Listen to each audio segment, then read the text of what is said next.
Oh my gosh, I've just arrived at the JW Marriott in Mexico City. It's one of the most luxurious five-star hotels in the Mexican capital, located in the chic and ritzy Polanco neighborhood. Let's take a tour. The JW Marriott in Mexico City is perfectly located in the beautiful Polanco neighborhood, surrounded by beautiful old-growth trees and a nearby park. When we skip into the lobby, you'll see this big, beautiful sculpture, lots of water features and foliage, and some comfy seating. And then when we head into the lobby to check in, you're going to skip right in here. On the right-hand side, there's two check-in desks, and the concierge is on the left. And then we're going to walk through these beautiful white marble hallways to golden elevators to take us up to our suite on the 18th floor. This is a skyscraper with great views over the city.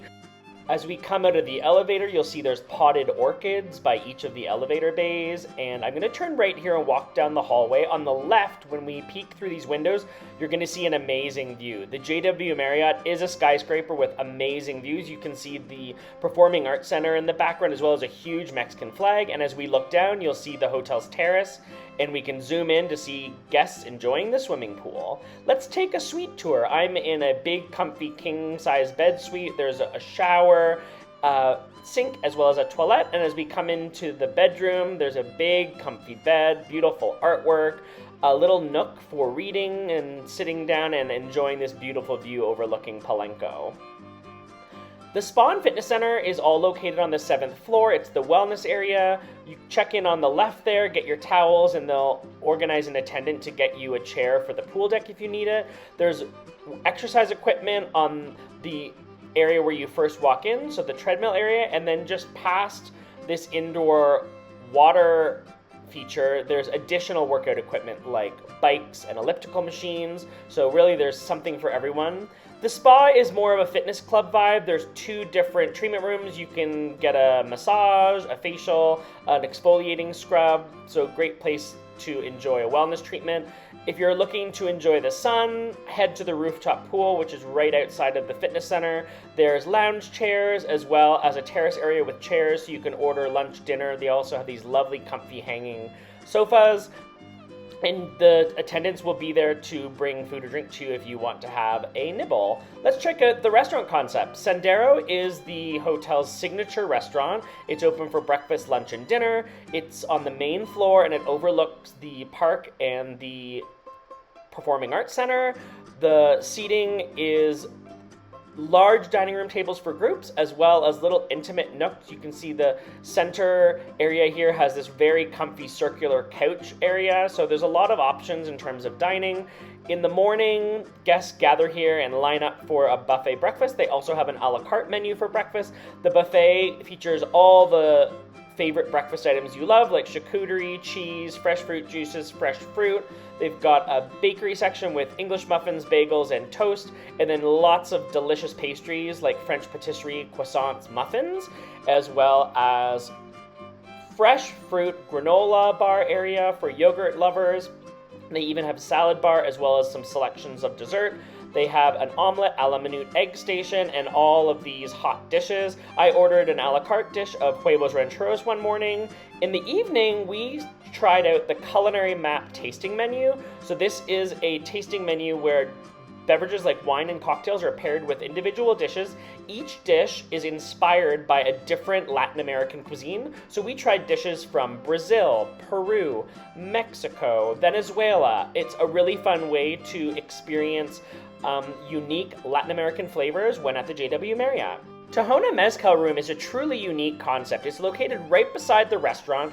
You have to book this for a private tasting, and a mezcal expert will walk you through a tasting that comes with berries, a local bread, local cheese, as well as dark chocolate. You'll taste 3 different mezcals, and they'll walk you through a book that showcases how mezcal is produced in Oaxaca. We tried 3 different mezcals that were made with 3 different agave plants, so really interesting experience. Estacion 29 is the hotel's lobby lounge cocktail bar. It's located right beside the check-in area, so this is a great place to enjoy a late night cocktail. Corsi is the hotel's newest restaurant concept. It is a fine dining Italian concept, beautiful interiors, very romantic, and perfect for seafood lovers.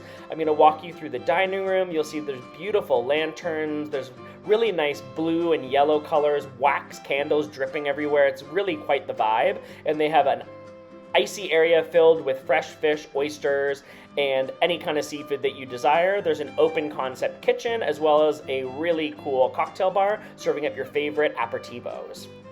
And now we're going to skip to the last restaurant concept at the JW Marriott, which is a American-style steakhouse called Archibald.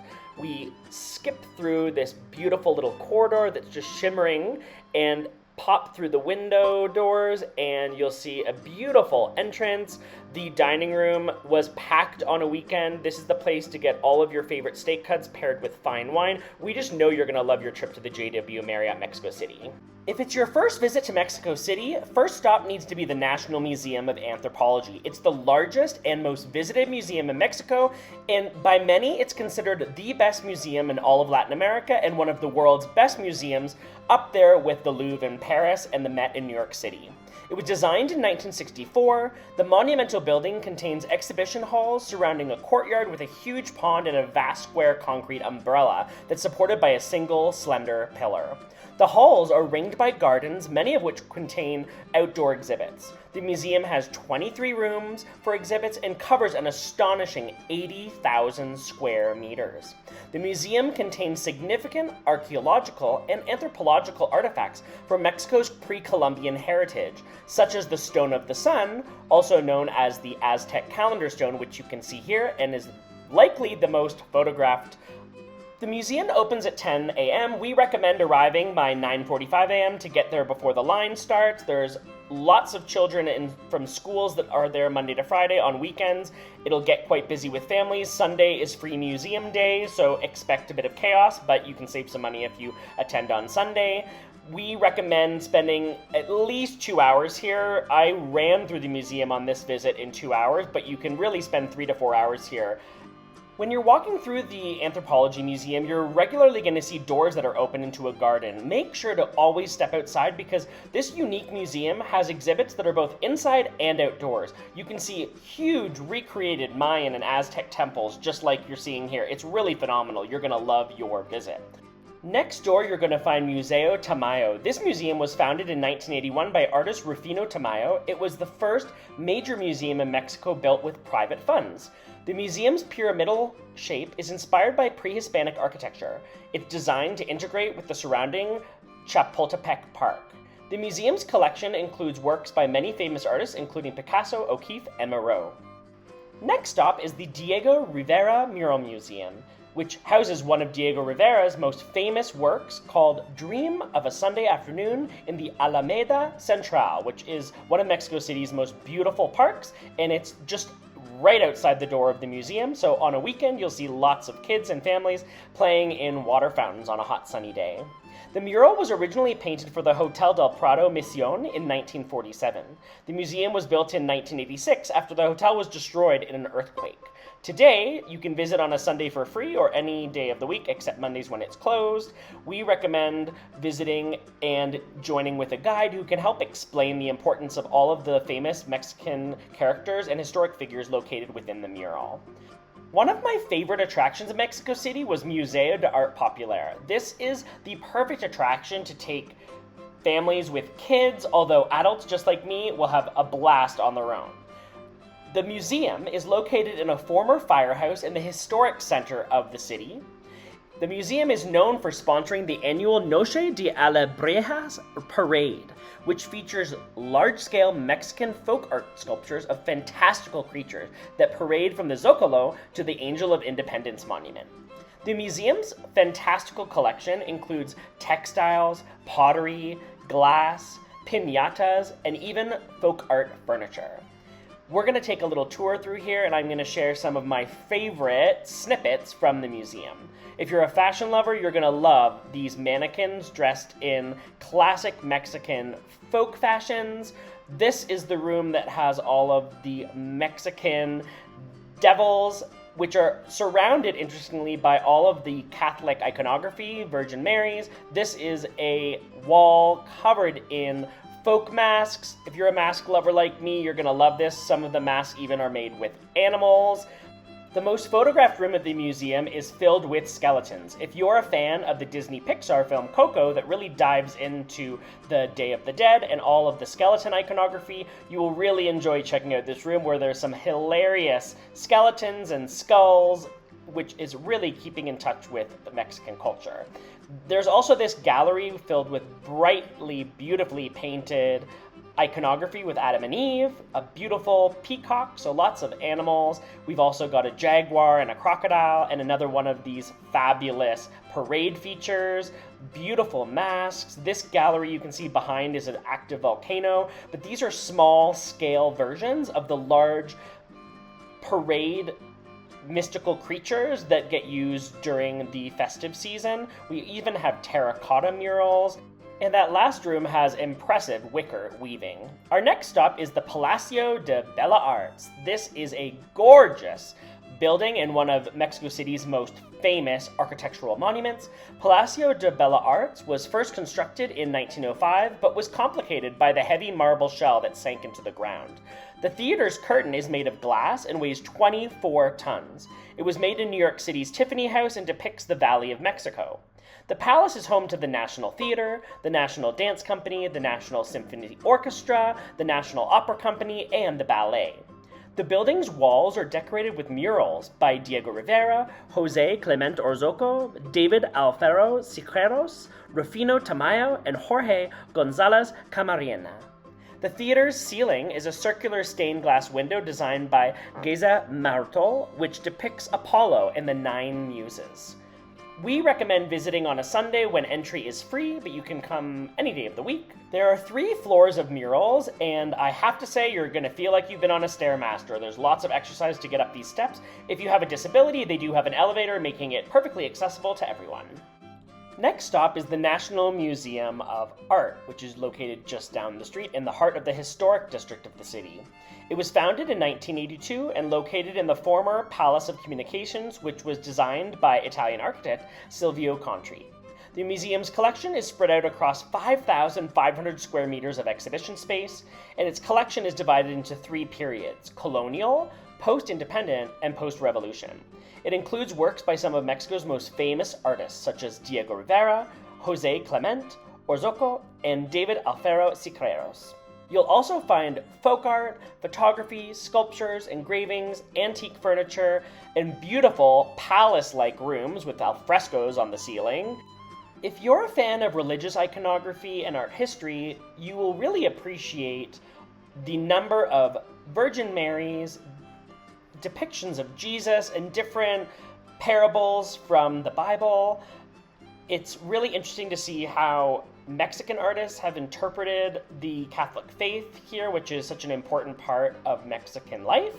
There's huge rooms filled with massive paintings of the religious background of the country, but also really amazing indigenous artwork that tells stories of historic indigenous Mexican figures from the Aztec period and up until colonialism. This room was one of my favorites. It's filled with white marble sculptures. We can continue walking through the sculpture gallery and see that they juxtapose paintings with sculpture. There's also some really fun paintings. This is one of Bacchus, and even some contemporary, more modern depictions. The National Museum of Art really is located in an impressive building with fantastic art from ancient to modern. Our next stop is Museo de Arte Moderno, which opened in 1964 in Chapultepec Park. The museum's organic-shaped building was designed to respond to the landscape and surrounding trees in the area. If you stand on the rest platform of the staircase and yell or clap, the upper vault echoes the sound, which is something you have to do. It's really fun. The museum's permanent collection includes works by famous Mexican artists like Frida Kahlo and Diego Rivera. This museum is also free on Sundays, so highly recommend planning a trip to the park to visit 3 or 4 museums in one day until your feet feel like they're gonna fall off. You're really gonna get to see an inspiring collection of Mexican modern art, contemporary takes on sculpture, paintings, photography, and make sure to visit the museum's sculpture garden featuring works by Matthias Goeritz Guerriere, and many others. On a sunny day, it's really nice to skip through the park before heading to Museo Soumaya. What we love about this museum is that it's free every day of the week. Guests are greeted by this sculpture, which is the iconic Thinker by Rodin. The museum's eye-popping building was designed by Mexican architect Fernando Romero. The striking architecture boasts a mirrored exterior featuring 16,000 hexagonal steel panels and a circular interior. As soon as you walk into the museum, you'll see ginormous Michelangelo busts of Moses and the David, as well as the famous Pietà. The collection includes the world's largest collection of pre-Hispanic colonial coins, as well as works by Diego Rivera, Titian, Picasso, Monet, and many, many more. Museo Soumaya is unique in that it's one of the only free museums in the city, and it's one of the only attractions in the city that's open 7 days a week. So if you find yourself in Mexico City on a Monday and you're twiddling your thumbs and wondering what to do, head to this museum because it's one of the only attractions that are available on a Monday. The museum's striking top floor has a column-free exhibition hall with a translucent roof, which plays home to the world's largest collection of casts of sculptures by Auguste Rodin outside of France. We recommend spending at least 2 hours at this museum, but you can spend even more time here. The locals will give you advice on visiting this museum. They'll tell you when you arrive, head to the top floor in the elevator and walk your way down. It's much easier on your legs. That's a hot tip for people who have sore feet. Across the street, you'll find Museo Jumex, which is also free Tuesday to Sunday. So we recommend visiting the museums back to back. The building was designed by British architect David Chipperfield and was his first project in Latin America. The museum's collection is considered one of the largest collections of contemporary art in Latin America, and it includes works by Andy Warhol, Gabriel Orzocco, and Cy Twombly. The museum's unique lighting system takes into account factors like the time of day, season, and the art itself.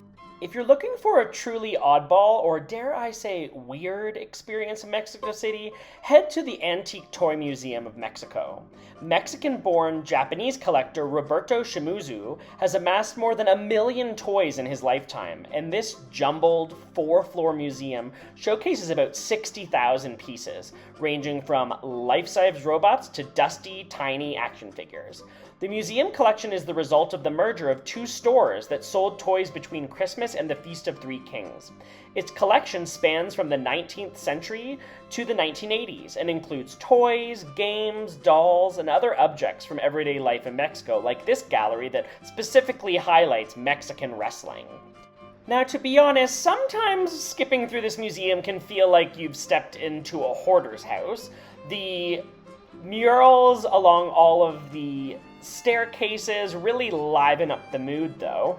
On the rooftop, make sure not to forget to skip up here because there's graffiti, beautiful street art all along the top floor of the museum, so we can skip through here and see really funny depictions of street art in Mexico. One of the last rooms is quite hilarious, should be adults only. They have a collection of vintage black and white Mexican pinup girls. There's also some really hilarious magazine covers which are quite lewd. If you're a book nerd, head to Biblioteca Vasconcelos, which has been dubbed one of the world's must-visit libraries. It was designed by Albert Koch and Juan Palomar. The library is over 400,000 square feet, and it feels like you are in a spaceship. Grab an elevator and head to the very top to get really beautiful views. The bookshelves are part of the building structure, so the spines of the books create a colorful display. When I visited, there were plenty of tourists taking pictures, but you'll also see lots of locals here doing work, researching, and also enjoying the reconstructed whale skeleton by Gabriel Orzocco, which hangs in the lobby. Make sure to slowly skip under this whale skeleton. It's the perfect place to take a library selfie when in Mexico City. If you're a plant lover, head out to the rooftop botanical garden on a sunny day. It's a lovely respite from the hustle and bustle of the city. We're gonna hop on a bus and take a 1-hour trip north of the city to the Basilica of Our Lady of Guadalupe. Its claim to fame is that it's the most visited Catholic church on earth, second to the Vatican. The circular shape of the basilica symbolizes the tent that housed the Ark of the Covenant during the desert journey. Every year, some 20 million pilgrims visit the sanctuary, of which about 9 million do so in the days around December 12th, which is the day on which Our Lady of Guadalupe is celebrated. The Virgin of Guadalupe appeared to a man named Juan Diego in Mexico in 1531. She holds a special place in the culture and religious life of many Mexican and Mexican Americans. The Virgin of Guadalupe is the patroness of the Americas, from Chile to Canada. The complex includes a basilica, an ancient church, a gift shop, a museum, as well as a library. Don't forget to visit the really cool contemporary clock, which is this fabulous sculpture that's in the square, and it also has an Aztec calendar. Since it's Sunday, we're taking ourselves to church twice. Now we're in the historic district of the city, visiting Mexico City's Metropolitan Cathedral, which is a UNESCO World Heritage Site.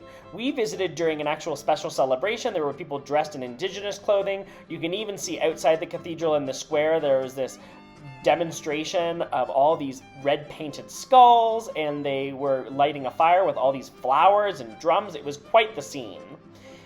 It's the largest and oldest cathedral in Latin America, built on top of a small temple and next to the Aztec Templo Mayor, which we will visit next. It's believed that the cathedral's construction materials actually came from the destroyed Aztec pyramids and structures, and we know today that there are still Aztec pyramids located beneath the cathedral. The cathedral has two of the largest 18th century organs in all of the Americas, and was also home to a crypt that contains the remains of many former archbishops. The cathedral's chapels are dedicated to different saints and were sponsored by religious guilds. Immediately after, we suggest heading to Templo Mayor Museum, which is located directly across from the square where the Metropolitan Cathedral is located. The museum first opened in 1987 and today displays over 7,000 objects found during the excavations of the site. The Templo Mayor was dismantled after the Spanish conquest of the Aztec Empire.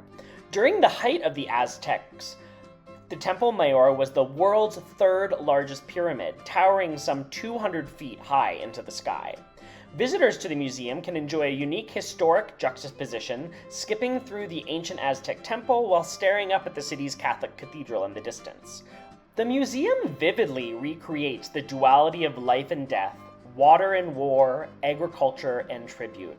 It shows the political, military, and aesthetic relevance of the ancient city of Tenochtitlan. The museum includes offerings, burials, stages of construction, and objects from the colonial occupation. If you're only visiting Mexico City for 24 hours or a really quick connection, while I do absolutely adore the Anthropology Museum, the Templo Mayor Museum has a lot of similar ancient Mexican art pieces, and it's much smaller, and you can do it in about an hour or two. So if you're time crunched, highly recommend Templo Mayor Museum. As I was walking to Chapultepec Castle, I stopped by the new Botanical Garden, which opened in 2006 and spreads out across a 5.3 hectare site.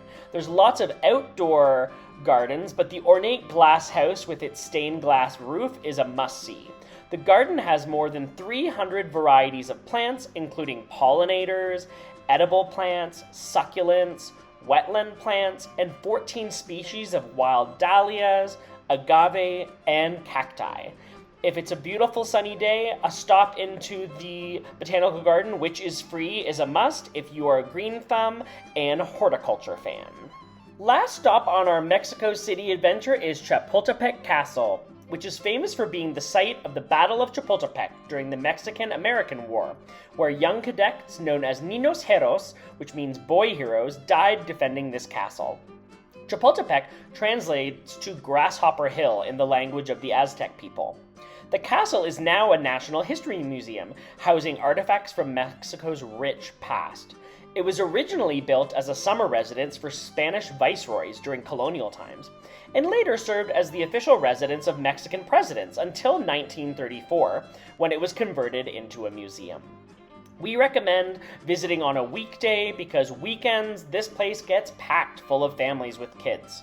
The interiors are really jaw-dropping. It really gives you a very similar experience to visiting beautiful palaces in Europe because the design features everything from ornate ceilings with chandeliers. You can even peer into rooms with pianos, see the bedrooms of former royalty, beautiful stained glass with black and white checkered floors. The terrace has beautiful views overlooking the city. Just before leaving the castle, take a look at the sculptures that pay an homage to the brave soldiers that protected this castle.